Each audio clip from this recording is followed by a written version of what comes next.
Hey folks, Matt from artoftheimage.com. There's some great questions in here from Underground Studios regarding Micro Four Thirds systems and possible limitations or concerns with limitations.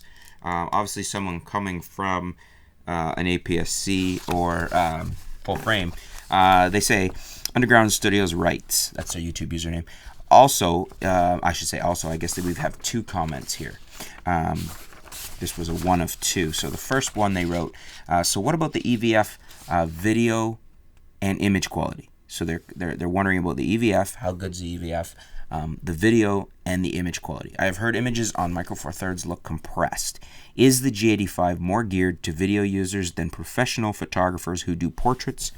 And then they say, also, is the low light performance and noise that comes from the Micro Four Thirds a deal breaker? These are things, one such as I would worry about when wanting to upgrade to a camera that does 4K video and still get some excellent stills. So presumably, like I said, probably coming from APS-C or full frame, and then concerned about the smaller sensor size. So let's deal with the first bit here. So EVF. The EVF is excellent on the Panasonics, especially the newest generation of Panasonics. Very high resolution, very detailed, no concerns about the EVF. Video quality also is some of the best on the market. You can't really get much better 4K video out there than Panasonic. I mean, it's why I shoot Panasonic. I love it. It's very detailed, very good quality, great lens selections available. Just really, really a joy to shoot and use and work with. The image quality, I've shot my G7 16 megapixel Micro Four Thirds Panasonic professionally. I've done hockey team group shots with it. You know, there's at 16 megapixels, there's still plenty of resolution. Wasn't that long ago that the top end full frame Canon was like 16.7 megapixels. That was what, the 1DS Mark II, I think it was. So, you know, you got enough. You know, I know we have the megapixel wars, and I'm as guilty as other people for, you know, always wanting more. And it's nice to have more, but 16 is enough, and it's very good quality 16. I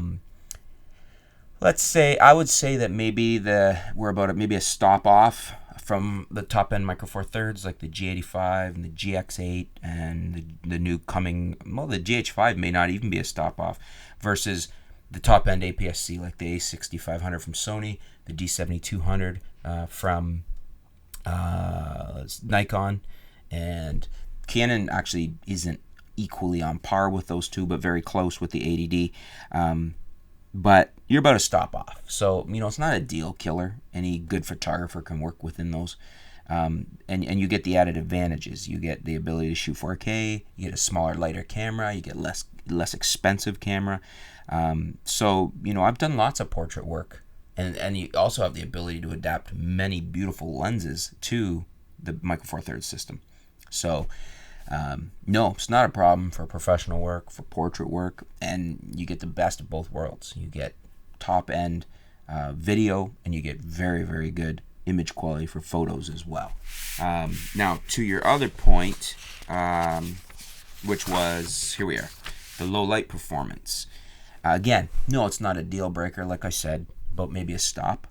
I find them to be very good. Earlier Micro Four Thirds cameras, yes, you probably had some valid concerns there because they weren't punching as high in their weight class as they are nowadays.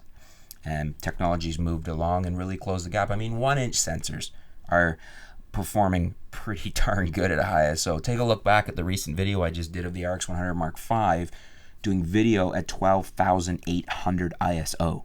So, you know, a Micro Four Thirds sensor is a lot bigger than a 1-inch. And they're performing very well. So no, it's not a deal breaker. I'm content to shoot Micro Four Thirds for professional use. But what do you guys think? Do you agree with me? Or do you think you still wouldn't use Micro Four Thirds? Do you still have concerns with using it for professional use? For me, no. But what do you guys think? Leave your answers below, yay or nay, and why. You know, flush it out a bit. Let's discuss it. Let's help our writer, Underground Studios here, figure out if it's a system for them. Thanks for tuning in, folks. Thanks for your questions, Underground Studios, and stay tuned. We'll be back soon here at artoftheimage.com.